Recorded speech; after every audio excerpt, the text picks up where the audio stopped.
The greatness of the influences of suchness. The Buddha Tathagatas, while in the stages of bodhisattvahood, exercised great compassion, practiced paramitas, and accepted and transformed sentient beings. They took great vows, desiring to liberate all sentient beings through countless eons until the end of future time. For they regarded all sentient beings as they regarded themselves, and yet they never regarded them as separate sentient beings. And why? Because they truly knew that all sentient beings and they themselves were identical in suchness, and that there could be no distinction between them. Because they possessed such great wisdom that could be applied to expedient means in quest of enlightenment, they extinguished their ignorance and perceived the original Dharmakaya. Spontaneously performing incomprehensible activities, exercising manifold influences, they pervade everywhere in their identity with suchness. Nevertheless, they reveal no marks of their influences that can be traced as such. Why? Because the Buddha Tathagatas are no other than the Dharmakaya itself, and the embodiment of wisdom. They belong to the realm of the absolute truth, which transcends the world where the relative truth operates.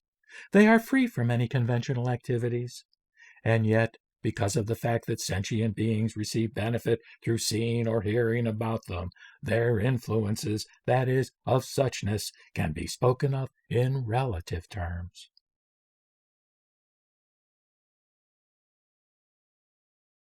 In translator notes, it is explained that paramitas are requirements to be perfected by sentient beings who are potentially enlightened, that is, by bodhisattvas in order to attain enlightenment.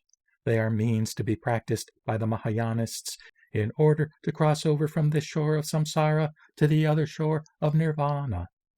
The so-called 6 paramitas are most frequently encountered in Mahayana literature. They are charity or dana, observance of precepts or sila, of non-killing, non-stealing, non-adultery, etc., patience or kshanti, zeal or virya, meditation or dhyana, and wisdom or prajna.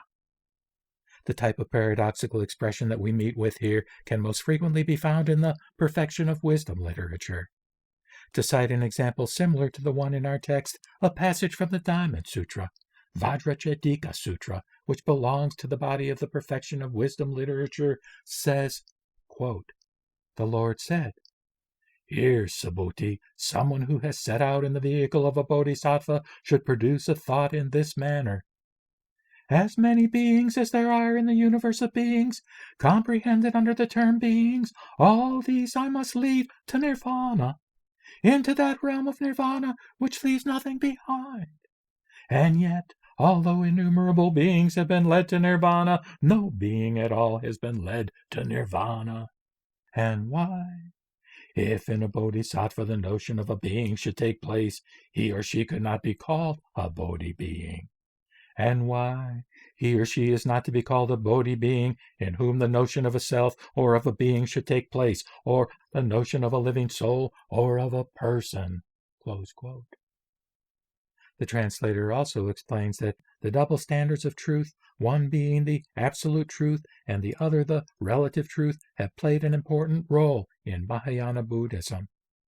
The explanation of the double sets of truth vary from school to school, but we can find a classical exposition of them in Nagarjuna. His verses on the topic read as follows, quote, "Elucidation of the Dharma or doctrine of the Buddha is on the basis of twofold truth. One is the worldly truth, and the other the ultimate truth. Those who do not know the distinction between these two types of truth do not know the profound truth in the instruction of the Buddha.